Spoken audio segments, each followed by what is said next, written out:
So, are you DTFF?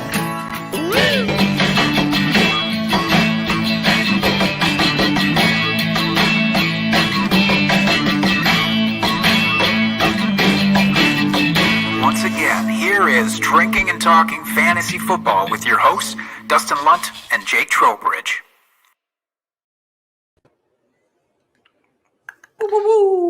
Welcome back to another episode of the Drinking and Talking Fantasy Football podcast, everyone. Thank you so much for joining us.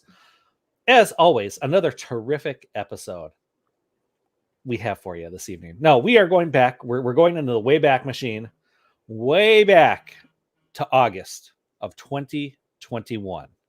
So long ago. So yeah, we're going back. We're going to do a little Back to the Future because it's one of our favorite movies, at least one of my favorite movies. I shouldn't speak for you, Jake, but one of my favorite movies. So yeah, we're going back to the future. We're going to go back and talk about some things that maybe now, with all the knowledge that we've acquired, like the Gray's sports book, we have all the knowledge. How would we go back and do things differently for this fantasy season? So that's what we're talking about this evening. It's going to be awesome. It's going to be a lot of fun. Jake, how are you doing this evening? Doing so good. I'm doing so good because the playoffs are near and or here, depending on your league. And that's always a fun time. Mm-hmm. And congratulations to you, sir, by the way. Thank you. For getting into the playoffs in our home league, which, you know, of all the leagues we might be in, I think we can both agree that the home league, there's something separate and special about that. So getting into the playoffs there. Definitely is. That's the grail. That's the grail. And you did it. Congratulations. It was a very tightly contested race between about 5 of us there trying to all scratch and claw our way in. I just narrowly missed out myself, unfortunately. That's good friend of the show, Nate, who contributed to the show, which we'll talk about later, did just edge me out there to get that last spot, unfortunately. Yeah, I rocked into the playoffs with a solid 7-6 record, so I'm feeling great about it. I got rocked out with a 7-6 record. I hate those tiebreakers. You know, how dare you be rewarded for doing better overall? You know what I mean? How dare you be awarded that points for tiebreaker? It's weird. What the hell? But yeah, I'm pretty excited about it. I play the commish in the first round of the playoffs here, so I'm really excited about that. I'm hoping to get a little side action on this. I doubt he's going to go for it, but yeah, maybe because it's the playoffs, he will. We'll see. Maybe you got to knock his ass out. You got to exit. First round exit for the commish is the sweetness. That's what you strive for, you know. Well, obviously. Now, I didn't get into the home league playoffs. I had zero clue that this was a thing until this morning. I got into the Scott Fishbowl playoffs, though, which I didn't think was happening. We both talked about it this past weekend. We've not done so hot. But I eked my way in there. So, hey, I got a little something still, you know, in terms of elite leagues. I still got something hanging there. Yeah, I wish I could say that. My team was not very good this year, unfortunately. 5-8 record. That's not good, Bob, but that's all right. At least one of the 2 hosts got in this year. So for the show, we are 2 for 2 in playoff appearances. So we got that going for us. We're splitting focus is what we're doing here. You know, I'll take care of the Scott Fish Bowl. You take care of the home league playoff, and we will meet at the end there, hopefully standing atop, you know, all of the bodies in our wake. I will gladly take our home league victory because that pot of money is just too nice to pass up. True. Well, without further ado, Dustin, I did want to crack into our beer of the week. Yeah, I already have because we have 2 of them and they're tall boys. So I got started a little early, and it's actually all right. I'm going to preface this just for all of our listeners out there that this particular brewery is not one of my favorite breweries in Madison.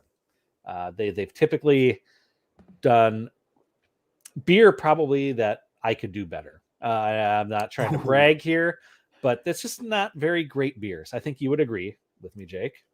Yes. I will say that, you know, to cut to the quick here, this is a Wisconsin Brewing Company beer. It's a barrel-aged espresso porter, which sounds amazing, but I have had the same amount of success in drinking their beers that you have. Like, we'll go out to a festival, we'll go out to a concert, a bar, whatever. And there's one of these on tap, and I think we both just have agreed basically to stay away. However, this week, we were gifted this. Neither of us supplied it this week. I mentioned his name up top, our good friend Nate, who has made side bets with us in our home league in different weeks. We were both lucky enough to come out on top of those side bets. He already paid off the bets, by the way, by doing like a beer chug of a gross beer that he didn't like. That was the bet. He went above and beyond and decided he's also going to supply beer, not just for this week, but for next week as well. So shout out to Nate. Yes. Thank you, Nate. What do you think of this beer, Jake? I actually really like this. I think this is really good. I was pleasantly surprised. Yeah, when you said it was Wisconsin Brewing Company beer, I was like, oh, I didn't even know what beer it was. I'll be honest. But then when I pulled this out of the little 4-pack case, I was like, barrel aged. I think I've had this one before, out at my local tavern, and yeah, it's a good beer. I actually really like it. I think it's solid beer because it's barrel aged. It's got that just. It's a higher alcohol, and it's got like a little bit of a syrupy taste to it. Like it's a little sweet, a little bit. But overall, it's a very good beer. Like it's definitely one I can drink and I'm enjoying. Yeah, it's 10.3%. So it's a big timer, like you said. It sure is.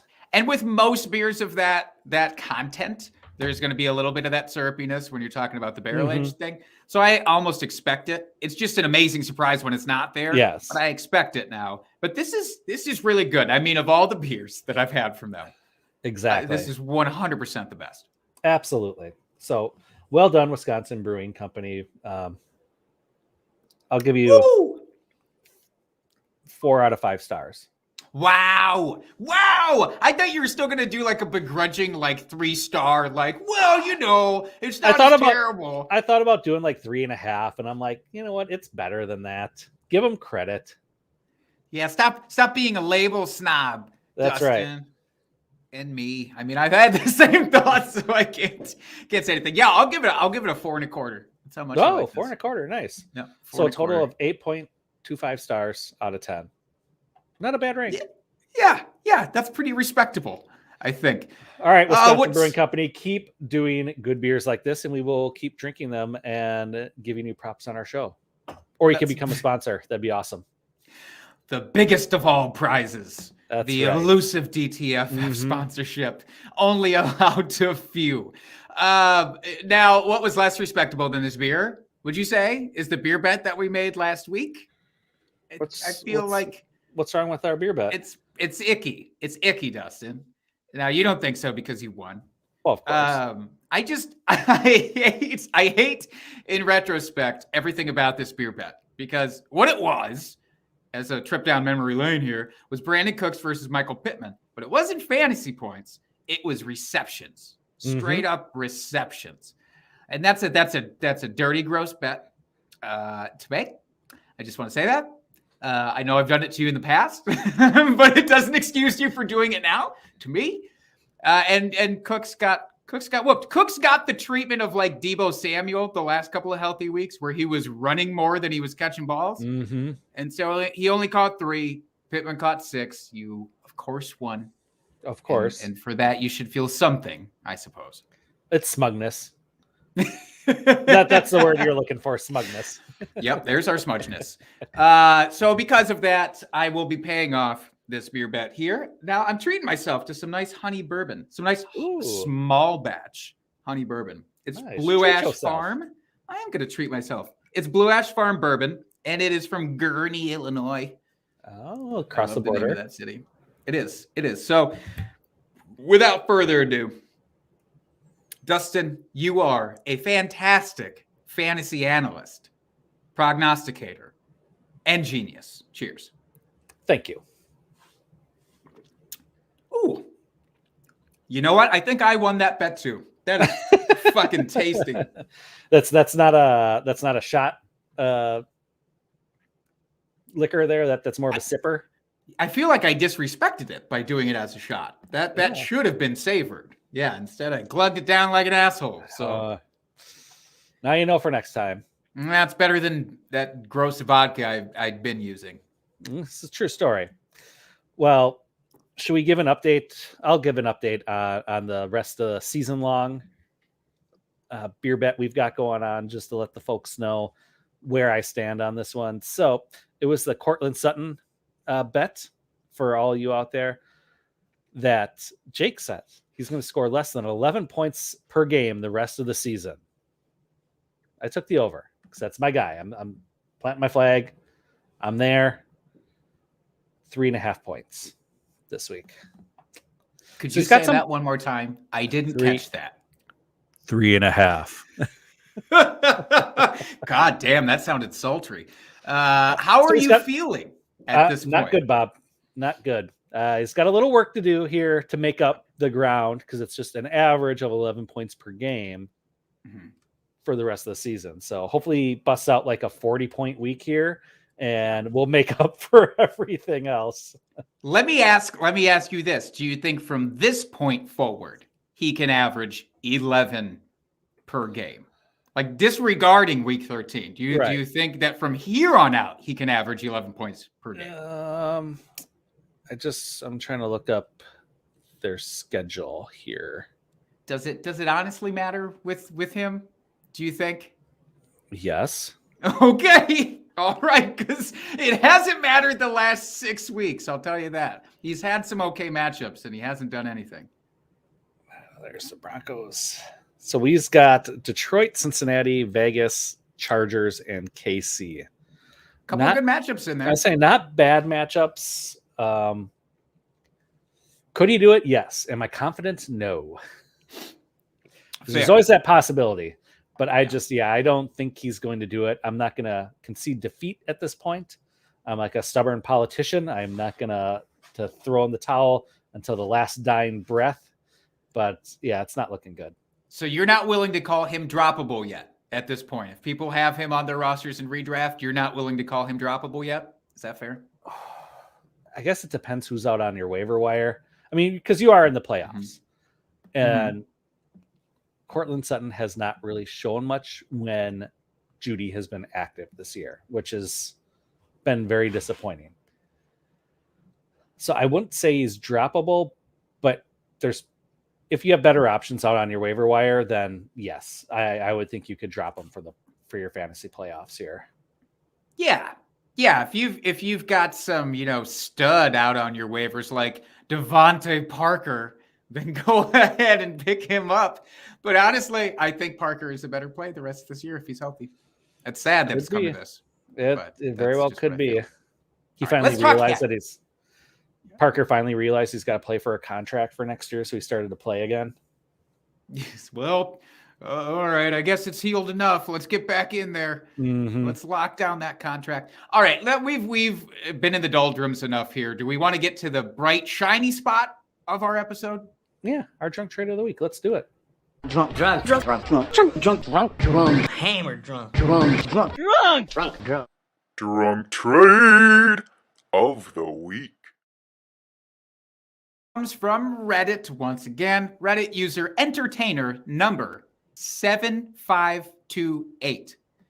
It's a lot of entertainers coming before them there. That's a grand tradition that they're carrying on. Now, this trade says last season, I got drunk during week 1, Thursday Night Football. So kickoff for the actual NFL season. And who wasn't excited for football at the beginning of last year? Let's be honest.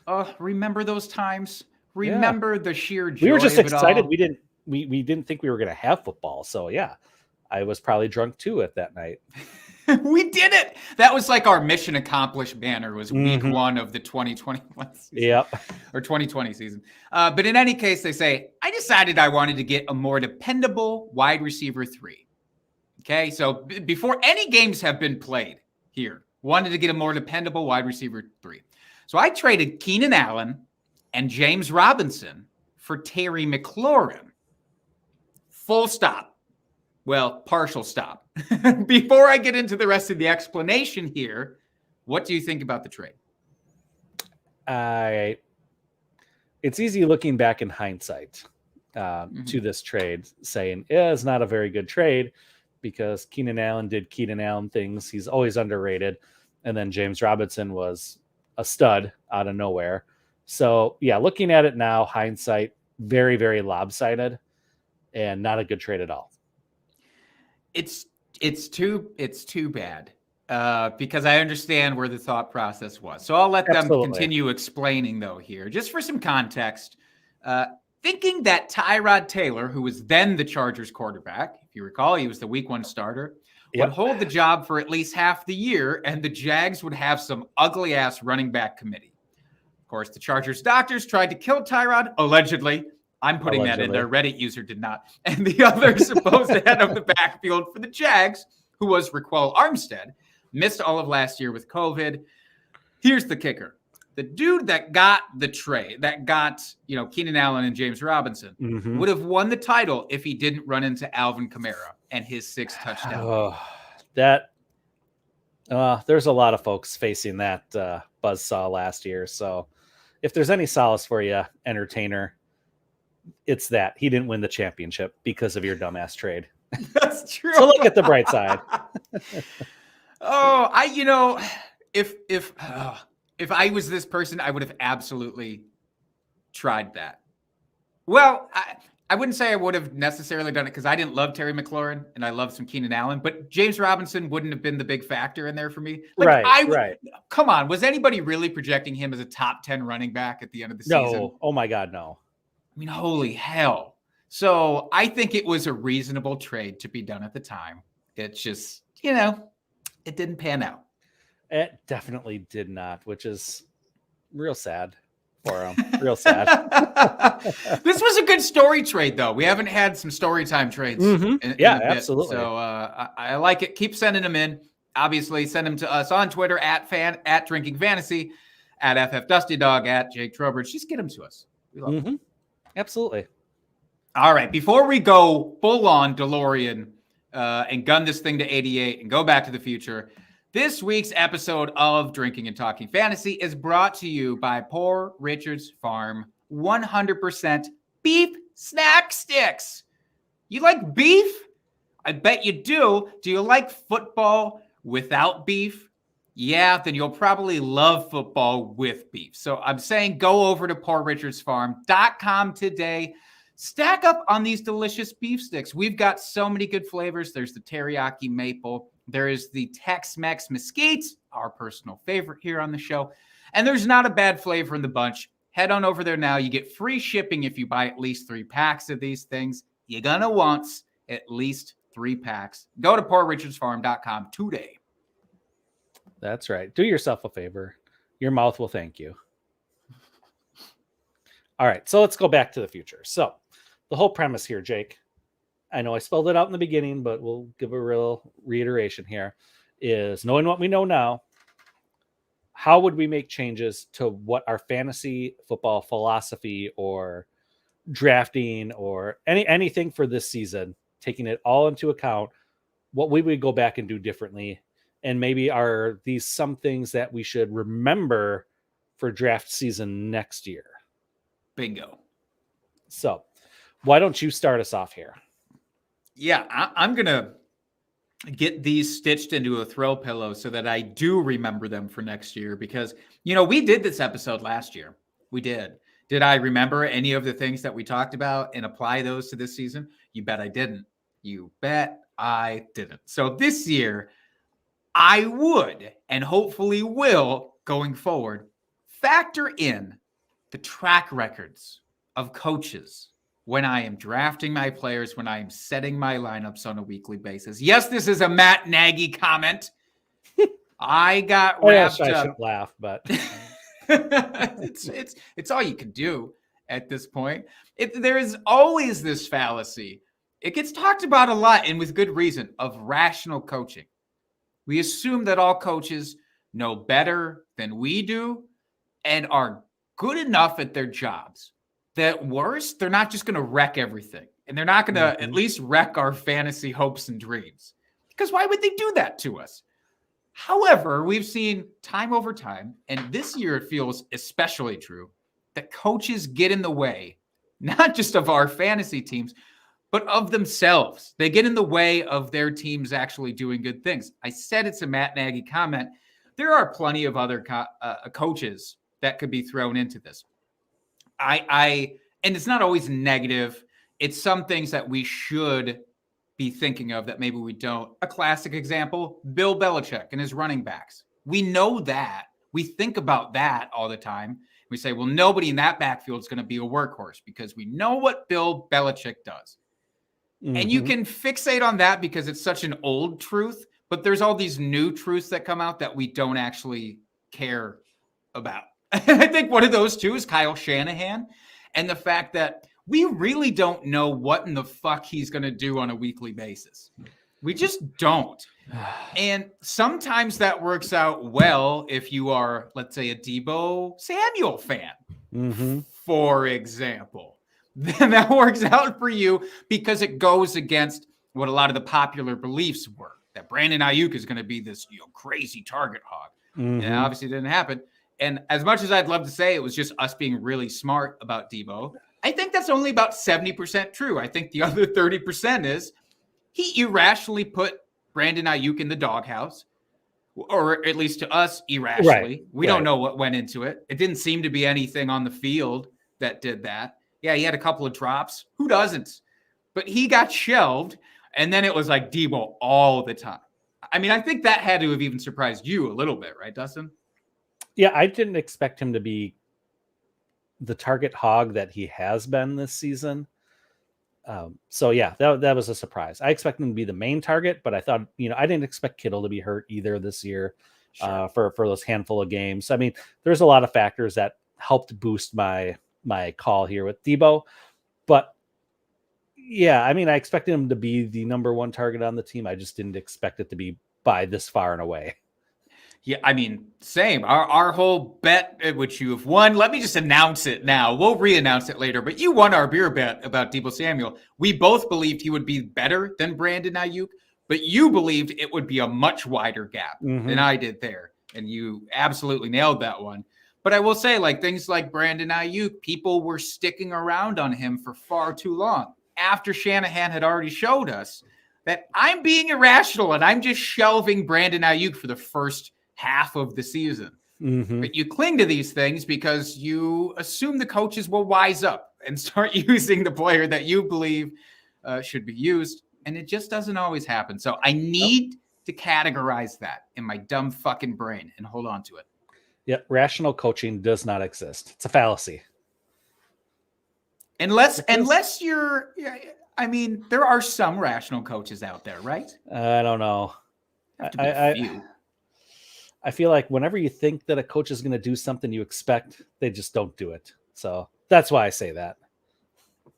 Okay. Well, they keep us on the edge of our seats, which is fun for some things, for actual NFL purposes, that can be fun. For fantasy, it's downright nauseating. So that's my number one. What is yours, Justin?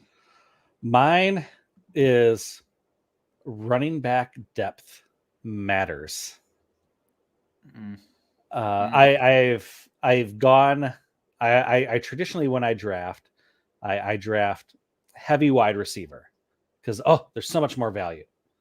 You get all the value. Look how many points you can get, but you can only start unless you're in one of those start whatever position you want, all flex positions essentially, or it's like a 1 to 8 start wide receiver type league. It doesn't matter how many great wide receivers you have on your team when you can only start 2 or 3 of them.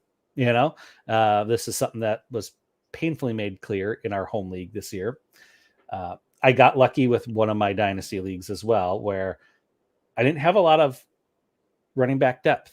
I had 1 or 2 really good studs, underperformed. I had CMC in our home league, which I was like, gifted to me at the number 2 overall pick this year. Yeah, the fact that he wasn't drafted number 1 overall was such a blessing for you on that day and turned out to be such a curse midway through this season. It did. Can I, in the spirit of Back to the Future here, can I ask, who you would have drafted if CMC. So for our listeners, Mahomes went number 1 overall because our league in quarterback scoring is outrageous. And also this person just a little bit irrational themselves, I think. But let's say that CMC was taken truly number 1 overall. Who would you have taken at number 2? I'd have to go back and look at my rankings. But it would probably have been like, honestly, it probably would have been like Dalvin Cook. Possibly. So you would have had your own share of issues with this category. Yeah, possibly like Kamara, maybe. It definitely wouldn't have been JT. I'd be lying if I said I would have had him that high. That'd be some revisionist shit for sure. Yeah. Maybe Henry, maybe. Although I don't know if I would have taken him second running back off the board, to be honest. So probably like Dalvin Cook. I'll be honest. Probably Dalvin Cook. Fair. Which, yeah, like you said, would have had my own share of issues for parts of the season here with him anyway. So, but getting back to my point is having that running back depth. So I take like the one stud, kind of the hero RB or anchor RB, however you want to say it. I have my one stud, and then I draft a shit ton of wide receivers and focus on the other positions, and then come back to running back later when there's basically no depth left to be had. And you've got just these no-name guys that you don't really necessarily see a path to starting with them. Not that you're hoping for injury, because you never hope for injury, but there's not that path for them to become a starting running back. Either they're buried on the depth chart or they're behind someone that never gets injured. Again, rational coaching, like you expect it to be a timeshare. It doesn't end up being a timeshare. Like there's so many factors that go into how a running back is stuck on the depth chart. So for me, it's grabbing a whole bunch of running backs that I think have upside should things break the right way. I use that right way in quotes because, again, like I said, I don't want to ever. Yes, I don't ever want to hope for injury, so I don't want it to sound like that. But just, just having a bunch of running backs that I can see having upside if something were to happen and they were to get that opportunity for more playing time. Because the guys I had on my bench, like I was scraping the dregs these last couple weeks in our home league, just trying to find a running back to field because of bye weeks and CMC being out and all this, and it's just been gross. You almost had to start a Kyle Juszczyk, I think, at this point, because you were this close. I was to that having close to make that kind of maneuver. And I will say, it's not that there can't be depth later in the draft at running back. I think it just gets really goddamn hard. Like, I don't know. There are people who were 100% like, I'm going to wait and take Elijah Mitchell at the very end because that will pay off. And then it did. And that's amazing. And that happens every year. Guys. Yep. But I can't spot that guy. That is not my specialty. I missed on James Robinson. We just talked about it last year. I wasn't thinking that he was going to be this explosive thing. I missed on Elijah Mitchell this year. Late round running backs is not for me. So I am 100% with you on this. Yeah. And I mean, not even like super late round, like, your last couple round as far as running backs, but even kind of those mid to late rounds, like that 9-10 range, trying to find any sort of quality running back that has upside is really tough. Like the cliff drops off really fast after those first, 20 running backs go off the board. Then you're like, unless you drafted James Conner like this guy and still missed the fucking playoffs because the quarterback situation was garbage. But that, I remember not to pat ourselves on the back too much. I do recall an episode where we both were very high on James Conner because he was going so much later. And that, I think, was the exception to your rule of, like, in general, the mid rounds, there's the dregs, I think you said. And JJ Zachariason is a very known proponent of the running back dead zone. And it's a terrible position to put yourself in. So next year, what I'm hearing is running back. There's your first 3-round strategy in our home. Possibly. We'll see. Well, I'll tell you what I would like more. And if I could take over the DeLorean steering wheel for a minute And I like this one, Jake. I'm just going to say I like this one. I think it's very important on a weekly basis to play for ceiling more than playing for floor. If there is one thing that has bit me the most this year, and what might be my worst fantasy football season to date, like outside of my first 2 years where I literally had no goddamn clue what I was doing, I think this is my worst overall. And I think I have finally narrowed down why. Aside from me just being bad at this, is why specifically am I bad at it? Is because I was shooting for the safe floor more than I was going for the guys who could win me the week, because I didn't want to lose the week because I started this guy and he goosed me and he got me a 0. And in playing for that, it's just like with the real NFL. If you're not playing to win, you're playing to lose. And that's what I was doing too often this year was, okay, yeah, this guy, let's say it's a Tyler Lockett type of player, because he's always my favorite example to use in these situations, because he can get you 30 points or he can get you 4 points, right? Yep. Well, instead, let me go with the safe Tyler Boyd option. I know this guy's going to get like 6-7 targets. Tyler Boyd's a terrible example this year. Historically, yes. I think is a better Historically, example. He's been better, yes. This is more in that, 10, 13 point range. This year, it was like 3 to 8 points. Which I know because I've had a lot of Tyler Boyd on my teams. Oh, same, man. We love the slot players that get overlooked. And we don't realize that sometimes they get overlooked for a reason. And I think that was the case with Tyler Boyd. But it's a case where, yes, it's okay to have a floor. And if you want to balance out your roster with high ceiling and safe floor players, I think that's still okay. But in general, I think it's better to err on the side of getting that boom week, because you can win a week with those players. It's really hard to win a week, even if all of your floor players hit. You still have to hope that the opposing team doesn't have a boom week. And so it's a little bit of just like this, let me just coast. Let me coast with my safe floor players and just wedge them in there and hope that the other guy messes up. Hope that they set a bad lineup. Hope that their guys tank for the week. And it's a bad strategy, I've come to find out this year. Like when you do it too much and you rely too heavily on floor, it can really bite you in the ass. So here's the living proof of that coming to roost. So next year, it is going to be not all ceiling plays, but much more in favor of ceiling. Yeah, and I like that because that's something I need to keep in mind too. It's like, and I found myself doing it more as I was fighting for the playoff spot in our home league here towards the end of this season. Like these last couple weeks, I was playing like, okay, who's going to give me more upside should they hit really well? Because I'm like, I know I need the points to like beat my opponent, so it's one of those where, I started to do it a little bit more, but it's definitely important to remember that from the first snap of the season all the way through, because you need all those points, especially if you're in a potential points for like the final playoff spot or your points for the season. Like you need to score every single point you can. So that's why I really like that. So good on you, Jake. Thanks, Doc. No problem.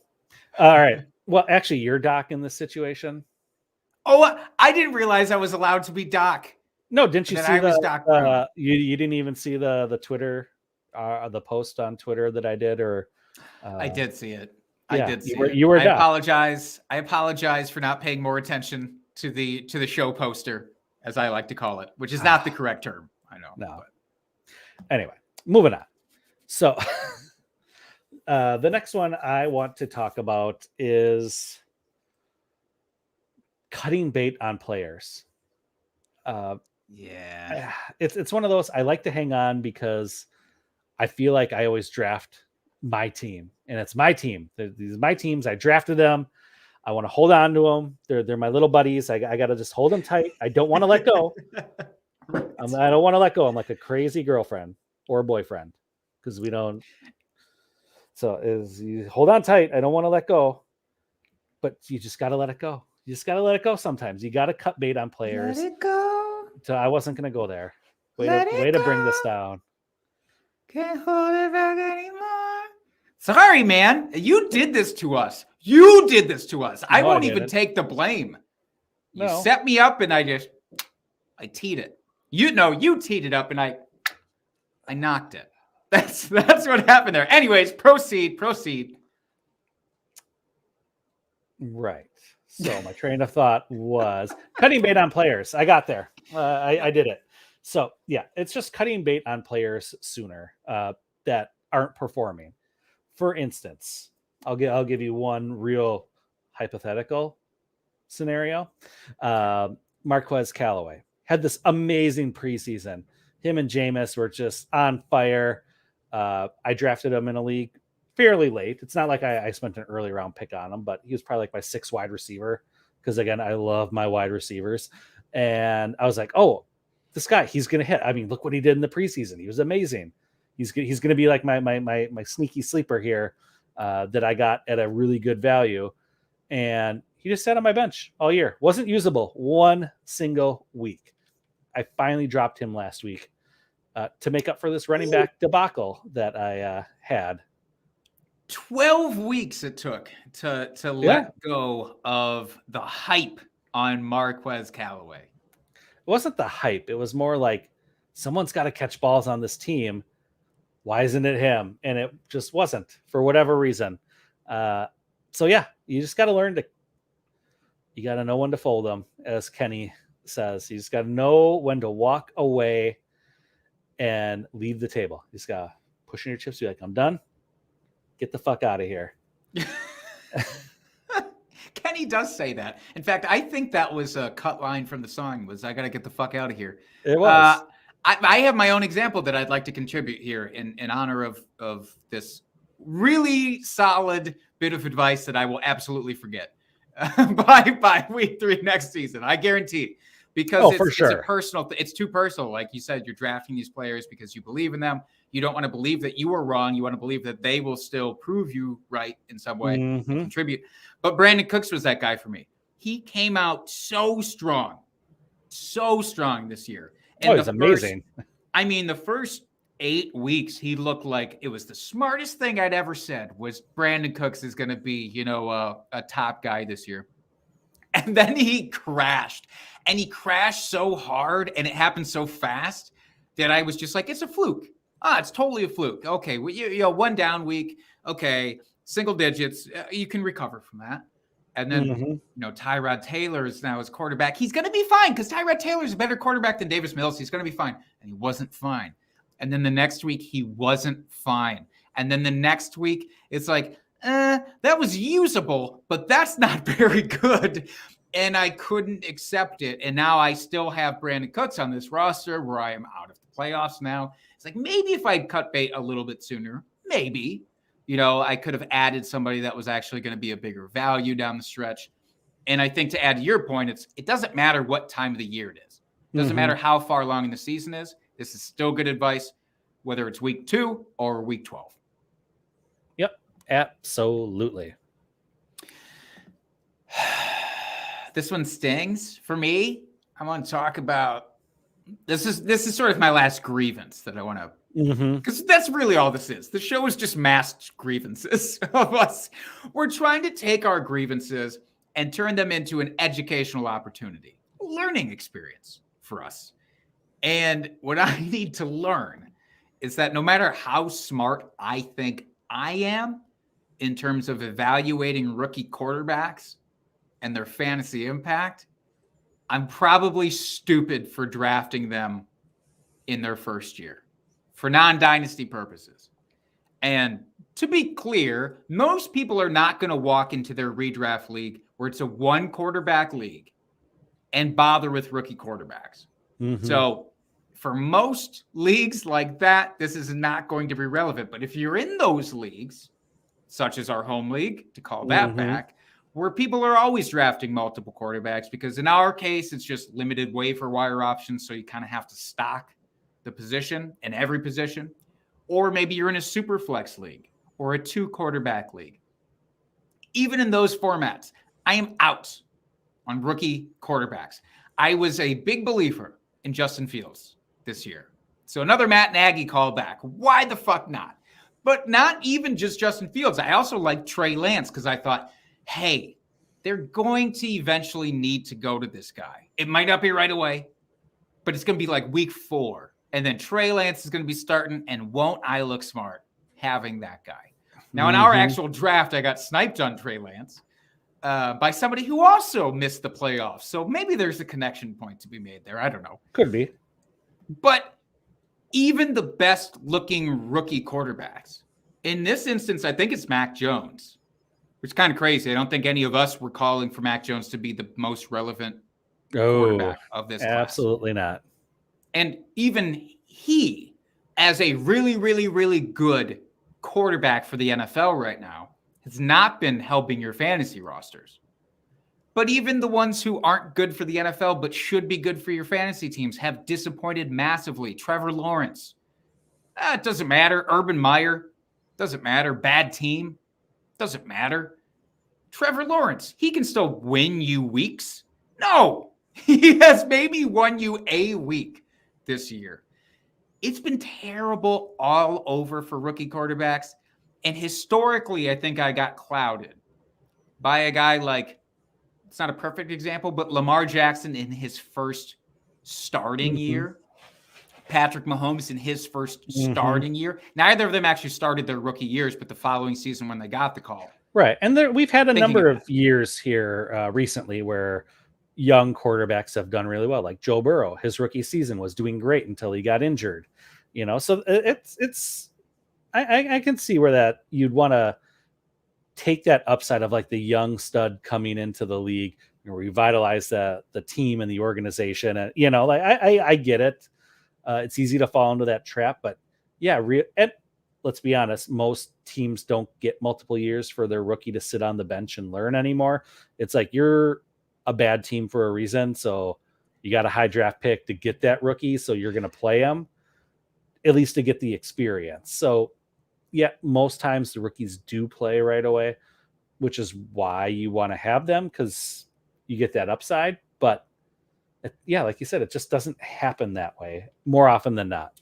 Yeah, and even when they do play, it's not a given that they're going to light up your fantasy scoreboard. And I think this actually ties back really well to my first point about, or my second point, rational coaching. These are intertwined because rookie quarterbacks are most often drafted by bad teams because they have the higher draft picks. So the Jets, the Jags, the Bears, all of the 49ers I thought was the exception to the rule. Turned out it really wasn't, and at least not in the way that I thought. But I think the hit rate is so low with rookie quarterbacks, and you can get caught up by the one hit. The Joe Burrow from last year is a great example, great call out. You get entranced with that, and you forget that so many other ones do terribly. But you're like, I'm going to overlook it because what am I going to do? Draft Derek Carr back here instead? Let me take the upside rookie. And of course, in doing so, we overlook Derek Carr and how he's actually been really fantasy relevant this entire season. Yeah, absolutely. Do I have something else? I don't know. I didn't write anything down in the show notes, so I'm just flying by the seat of my pants here. I know. You're flying by the cloth seat of your DeLorean. I'm pretty sure it was leather. Was it? Those had to be leather seats. I'd have to go back and check. I don't know, man. I don't know that they were leather seats. Do you think a car made out of stainless steel would have just cloth seats in it? Maybe like polyester. Maybe they're, because it was the 80s. It could have been polyester or some sort of mixed material. I'm going to double down on this. You really think it was leather? Yeah, I do. How many interior shots do we get of the DeLorean in that movie? There's not a ton, to be fair, because they want to show the effects around the car. So you get maybe 3. So Wikipedia. Oh God, says Wikipedia. Okay. Of course. We need to know the answer. Okay. So DMC DeLorean says it had. Where is it? I don't know, man. Does it talk about what was used to make it go zoom? Does it talk about the fuel that was used to make it go zoom? No. It says a medium brown leather covered the seats. All right. There you All go. right. Fine. Like that, of all the research you did for this show, that was the most that you did for this entire episode, was Wikipediaing what the seats were made out of. You didn't write anything down ahead of time in the show notes, but you're like, you know what needs my research and attentiveness? It's the seat I did it covers. while we were recording. It's not like I did it beforehand, knowing that this exact question would come up. Come on. If I had that kind of knowledge, I wouldn't be doing a podcast. Let's put it that way. I think my point still stands, but wait. So if there's, let's spitball this here back and forth. I'd like to end on a high note for this before we move into the rest of the goods that we have. Of course, starts of the week, beer bets, but yes. I want to focus this on the one league again, and I apologize to listeners. We're going very heavily into our listener league today, but it's very relevant to us, and it's our shared league. It's our one shared league right now, which needs to change next year. You can mark that down on this segment, is that we would go back and join more leagues together. Oh, absolutely. Yeah, so that will change. But let me just ask this question to you. In terms of roster construction in that home league, I know you talked about running back depth already, but outside of running back depth, is there anything construction-wise that you would change about how you made up your team? Other than the running backs, probably not. I mean, because you got in the playoffs. Well, there's that. But I mean, yeah, I waited on quarterback, not normally as late as I like to wait, just because it got to the point where a second quarterback was going to be drafted on our teams. So I felt like I had to pull the trigger. It worked out very well. I got Matt Stafford. So I might not wait as long, just depending on how the run of quarterbacks go. Next year, I might draft a quarterback a little bit earlier, just with our scoring. But otherwise, yeah, I mean, I might go a little bit earlier on tight end and grab one of the big tight ends next year. It's been a little inconsistent for me this year with the tight end. You went Kyle Pitts. I did. I believe it was 5th round, so still respectable place to draft him, if I recall. Yes, I think that's right. Yeah. So that might be the only other thing. I obviously thought that Atlanta was going to be a much better team, at least fantasy wise, than they have been this season. So that was a bit of a disappointment. And not to say Kyle Pitts has been a disappointment as a rookie. I just thought he'd have one of those outlier all-world seasons, which hasn't happened. But I mean, other than drafting more running backs and getting a little bit more depth, I probably wouldn't change a whole lot as far as my drafting philosophy goes. So if you could take that DeLorean back to our draft, more or less, you just shake your own hand and say, like, good job, way to go, you did it. Yeah, because you can't account for injuries at the beginning of the season, right? I mean, if we had CMC for the entire season, you'd be looking at a 10-win season probably with how everything else has shaped. Antonio Gibson, if he was, getting the workload that he got these last couple weeks and wasn't, dealing with that shin injury for half the season, what would have happened? There's others, and then that's fantasy football. You never know what's going to happen. But as far as how my team ended up, I think overall I was very pleased with it. It just didn't shake out quite like I had hoped, obviously. Let me ask one final question here, because what you just brought up made me think of this. We're talking about two players. Yes, injuries have just been kind of stupidly random this year for the most part, but the two players that you mentioned, both were dealing with injuries or coming off of injury concerns. CMC, Antonio Gibson. Has your rule at all changed with running backs in particular in drafting them if they have injury concerns at all? I think it depends on the injury. So, CMC was coming off of last year. What was that? The hamstring? Myriad things, I believe, with CMC. And then Gibson, of course, was the shin. Yeah. But CMC coming back with that hamstring issue, or no, his ankle hamstring. Yeah, I don't know. It's hard to say. I'd like to say, I'm going to stick away from him. But all running backs get injured at some point. It's just a matter of at what point of the season do they get injured and how serious is it? Yeah. I mean, because look I've at been thinking about this. all the top running backs. It's CMC, Dalvin Cook, Henry, Kamara, Gibson. I mean, they've all been, Barkley. I mean, they've all been injured at some point this season, whether it's season ending or not. I mean, really, the only healthy one has been JT. I mean, I think Chubb was dinged up for a couple weeks there. Zeke has been mostly Zeke's been healthy. This last week was not a great week for him, but yeah, overall he's very healthy. So as far as the top 12 running backs, I mean, you've only got 3 maybe that have escaped the injury bug this year at all. Yeah, because DeAndre Swift, same deal, has now been hit by injuries.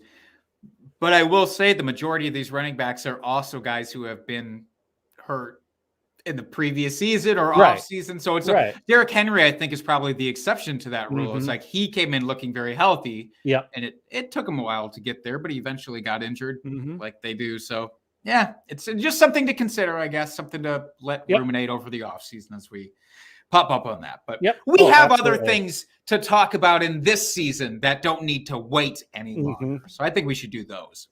Yeah. Starts of the week here. So let's recap last week. Jake, you had Elijah Mitchell versus Seattle. Yeah. Go ahead and crack open this bourbon again. You know what, though? That wasn't overall a bad call because he finished as RB13. That's a respectable start of the week, just outside top 12. Not the top 10, though. No, I bet myself that he would be a top 10. I was going to say that. So we made each a side bet of our own start of the week for this week. And yeah, you said top 10. Did you happen to look to see how close he was to the top 10? Like how many points away or no? No, I know he was RB13. I didn't take a peek at I didn't want to bum myself out even more because he was already so close. Right. I didn't want to do that. But a very respectable start of the week, though. I will give you that. It's not like mine that turned out to be hot garbage, which I had Darnell Mooney versus Arizona.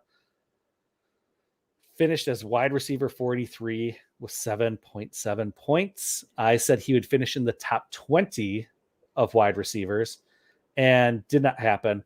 That game was hot garbage all around as well. So not that I'm making excuses. It was just a bad call on my part, but I thought Mooney, he was, following the NBA Jam rules. He was getting to be on fire because he was just smoking hot these last few weeks. So it was a little disappointing to see him come back to earth.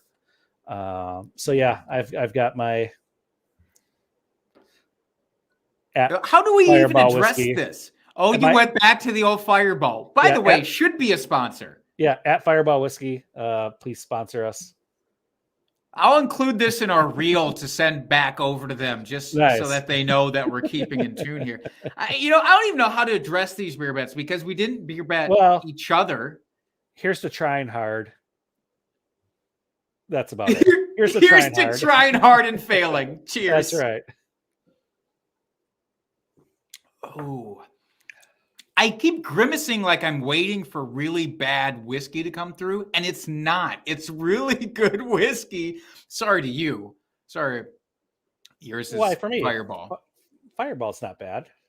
Okay. Yeah, I would cut this out of our reel to them. Oh, yeah. No, Fireball. I don't mind Fireball. It's not something I actively go out and drink by any means, unless it's Mardi Gras, but that's a whole different story there. When in Rome. That's right. Louisiana, I suppose. That's right. All right. Well, we can get the bad taste of the bets, not of the booze, out of our mouth there by moving on to our current starts of the week. Yeah. So I'll lead us off this week. I've got Russell Gage versus Carolina. Do tell. I know it's not probably the best matchup, but he's been getting more play these last couple weeks. I think we kind of expected this to happen once Calvin Ridley went out earlier this season. I think we expected Russell Gage to kind of step into that role. We had seen last season when Julio was out that Russell Gage was very much involved in many of the game plans. All they have is Kyle Pitts there. So you would expect he should have been more involved earlier in the season, and he wasn't for whatever reason. Olamide Zacchaeus. How dare you? Yeah, or Cordarrelle Patterson. Yeah. But whether it's just the offensive coordinator is hot garbage there or whatever, Matt Ryan's toast, we don't know. Regardless, he's been looking good these last couple weeks. He's been finally coming on. Carolina's defense isn't that great for all the moves that they made to try to go all in this season to really shore up their defense. They have a solid defense. I'm not going to, say anything bad, but it is beatable. And I think Russell Gage is going to have a good week this week. This is a tough one because you said that, Carolina's defense is what it is, but they are allowing some of the fewest points per game to wide receivers in general. It's not that they can't be beaten. It's that I don't trust Matt Ryan and Russell Gage to beat them. I know it's tough, but it's the playoffs. And if he could go off. And I didn't want to just give some bullshit answer like, start Jamar Chase or start Justin Jefferson. He's my start of the week. I got to dig a little deeper here. You don't have to do that, but you could make a good call. That's a deep play. Hey, when this ends up being a good call next week, you're going to eat those fucking words. If I'll tell you this, I'll add on to the beer beatitude of this episode. If he is a top 25 wide receiver, I will take 2 shots in your honor. Okay. That's how. I'm sorry, I can't get on board with Russell Gage. Wide receiver. Yeah, Jake will take 2 shots. Because you mentioned it though in your initial bit of that is why didn't this happen sooner? Like Russell Gage, we saw what happened last year, and then all of a sudden they come into this year, and as you said, so Calvin Ridley's out. Okay, Russell Gage is our guy. Step up, Russell Gage. No, radio silence from Russell Gage until basically this past week. Maybe, as you say, it's just the offensive coordinator, the coaching staff coming around. I'm not sold. So I am actively off Russell Gage. I can't do it.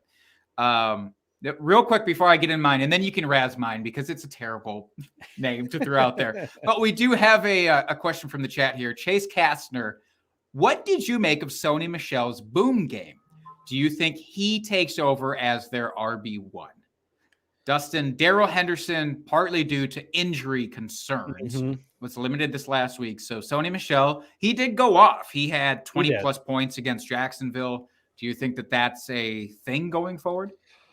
As much as I want to say yes, because I picked up Sony Michel in our home league this last week and it paid off handsomely. No, I think if Darrell Henderson is healthy, he is going to be the RB1. While maybe Sony, it took him a while to learn this offense, and maybe that's why he wasn't getting as much playing time. I doubt it. I just think the Rams really do like to have their one guy they rely on, and that's going to be it. So if Henderson's healthy, Sony Michel is off the table for me. If Darrell Henderson is still hobbled with injury, kind of like this last week, yeah, fire him up. I think he could be another RB1 level for this next week. But other than that, yeah, it's all or nothing with Sony Michel.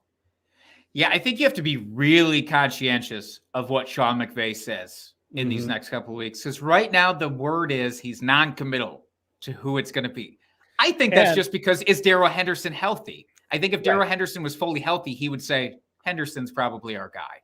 And here's the tricky thing, only because I was submitting my initial lineup for our home league here while we were talking. And the Rams have a Monday night game this week. So that makes it real tough. You either hope that McVay or news comes out either Saturday or Sunday that Darrell Henderson is either a go or a probable no-go, or you have to have someone that you can pivot to, whether it's in your flex or another RB in the Monday night game that you can pivot to and hope for the best, or you just stick Michelle in there and cross your fingers. But if you're in the fantasy playoffs, you probably don't want to be doing that. So this is a really tough situation. Honestly, if it sounds like towards the end of the week that it's trending that Henderson is going to be in the lineup and be playing, even if they say he's going to have limited snaps or they're going to watch his workload, however they want to word it, I would still probably try to find a different running back at that point, only because I would hate to be stuck on Monday night with Sony Michel getting me 2 points off of like three rushes. Like I could just see that happening. So that's my 2 cents. Well, and not to put too fine of a point on it, but we're talking about the Rams here, who just had to deal with their superstar running back dealing with knee injuries a couple of years ago and ultimately cutting bait on him because of that. Sony Michel has had very similar issues to Todd Gurley. I would be shocked if Sean McVay is like, yeah, let's pile on 24 rushing attempts every game for Sony Michel from here on out and just risk it that way. Like, I don't think your other running backs already dealing with injury concerns. There's no part of me that thinks that's a good idea, but maybe that's rational coaching fallacy at play there. And Michelle was brought in as a break glass in case of emergency running back because Cam Akers was injured at the beginning of the season. Right. So, I mean, the only reason he got this opportunity is because Belichick didn't want him anymore and the Rams were desperate for a running back. Yeah. I personally, no, I don't think he takes over as their RB1 to put a fine point on this question. I don't think he does. I do think Darrell Henderson, when he gets back and healthy, whether that's this week or presumably next at the latest, I think it's Henderson because he looked great. Henderson looked great Just hoping it's next week. Yeah. Just for my own selfish needs. You said you would never root for injury just moments ago in this episode, Dustin. I'm not rooting for injury. He's already injured. I'm not rooting for injury. I'm just hoping it takes an extra week. I want him to be fully healthy here for the playoffs. Shut up. That is the worst excuse I've ever heard. You're rooting for an injury suspension or sustention. Sustension? Extension? Extension? Yeah, extension. Okay. Hyperextension. That's what I just heard from all of that. All right. I am going to pivot to my gross start of the week here, at least by namesake alone, which is Devonta Freeman, running back for the Ravens, which I still don't feel like a lot of people know this year that Devonta Freeman is the lead running back for the Baltimore Ravens. He's playing Cleveland this week. He's playing the Browns this week. If my contenders in a dynasty league where I am actively rebuilding will not ship off a third-round pick for Devonta Freeman, I'm guessing the majority of our listeners and viewers are also not probably willing to ride with Devonta Freeman, either in the fantasy playoffs or leading up to the fantasy playoffs. I'm going to tell you why you should. Devonta Freeman has been the guy in this backfield for the last 5 weeks. He's been spelled like all running backs are spelled eventually. And because the dude's 29. He's not a young buck anymore. And I know everybody's afraid because the last 3 years, Devonta Freeman hasn't done stuff. He's been bad if he's been active. But he's had a bit of a resurgence with the Ravens. He has had double-digit fantasy performances in 5 of the last 7 weeks. He's had 2 that narrowly missed it. Now, one of them was against Cleveland 2 weeks ago, which I think is why folks are going to be even more concerned about him this week. But Cleveland is not a bad matchup overall. That game script got weird with Baltimore and Cleveland this last couple weeks ago. I don't expect that to be the case. Also, Devonta Freeman only played 49% of snaps that week. He's been well above that every other week this last handful. I think he will be once again. He's going to get, your 15 to 20 touches guaranteed. And there's not a ton of running backs you can say that about right now. Outside of your top elite guys, and even a couple of them like Zeke. I don't know. Would Zeke get 15 to 20 touches? I truly don't know. But I really believe that Devonta Freeman is a lock for that. Browns are middle of the pack against the run. Freeman's been doing things. I'm not going to ignore it anymore. He's my start of the week, and he's a, top 15 guy for sure this week. Nice. I like it. So we'll see if I like it next week. I know. I'm not going to do some ridiculous bet like if he ends up being, RB 20 or better, I'll take 2 shots because I'm not dumb like that. So, Jake, you have the luxury or the pleasure of giving us our beer bet for this next week. So I forgot that was my. Yeah, I honestly forgot this was my week. Hold yep, on, it's your week. Come up with a beer bet here before we close out. While you're doing that, I will give folks our weekly reminder. Last week for bye weeks, which is unfortunate that it's first week of the playoffs for most people, but we got Indianapolis, Miami, New England, and Philadelphia, which is really disappointing.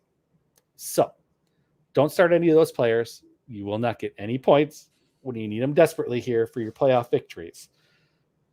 And remember, always go out and check for waiver wire drops, especially here in the playoffs, because people want to get as many points as they can. We just talked about it. Go back, play for ceiling. There could be some diamonds there in the rough that you can pick up, whether you use them this week or use them next week when you get past the first round of the playoffs. They're there for you. So just go out and check. It never hurts to check. All right. I've given you enough time, Jake. What do you got? I wanted to. I was so close to going gross again, and I just feel like we've earned better. I almost did Matt Ryan versus Cam Newton for this week. And, we're just talking about how bad Matt Ryan's been in general for fantasy. Cam Newton had that disaster week. Last week he was on bye, but the previous week, I got benched for PJ Walker. I don't want to do that to us. I think we deserve better. So I'm going to offer us a better bet here. Okay. I'm doing total PPR points. Okay. The Bills play the Bucks. So Josh Allen versus Tom Brady. Bills versus Bucks. Fantasy points. PPR, I guess, is irrelevant because I'm talking about quarterbacks here. I almost did do the leading wide receiver. Decided to move away from that. So quarterback versus quarterback. What do you think, Dustin? So TB12 versus Josh Allen, huh? This is actually a risky bet that I'm proposing because if anybody watched Monday Night Football, they saw that Mac Jones threw 3 attempts against the Bills. Now, that was basically weather related. It was weather related. It was an absurd weather game. But I'm just saying, it could happen to TB12 too. You never know. It could, but here's the deal. I'm going to take TB12. Wow. Here's why. Okay. One, it's in Tampa. So that whole Buffalo weather bullshit, hopefully we don't have to worry about. Hopefully global warming doesn't hit before Sunday and screws everything up. But I'm just tired of betting against Tom Brady. Yeah, at this point, they've looked really good. I mean, as much as I love Josh Allen, love them. The Bills have been struggling over the last quarter of the season here. I haven't looked quite as sharp as they did earlier on. So that's why I'm going to take TB12. I'm like it. I appreciate it. Hey, I hope it pays off for you like it has been for Tom. This was a total coin flip. This is why I just landed on it as I was perusing there. I do think the defensive matchup is still a little bit better for Josh Allen. That's what I have to hope for now. Here is that you can't run apparently against the Bucks unless you're Khalil Herbert or like 4 other running backs who have gone over 100 yards, but they still maintain you can't run against them. So I have to hope that Josh Allen finds that connection with Stephon Diggs and company. So this should be a fun one. I'm actually very excited for this beer bet. Yeah, it definitely should be a good one. I like it. We got out of the garbage, Dustin. We got out of the garbage. Hooray. So we think now it'll probably end up being a garbage game. It'll probably be like a 9-6 game. Don't say these things out loud. Just to screw everybody's playoffs over here.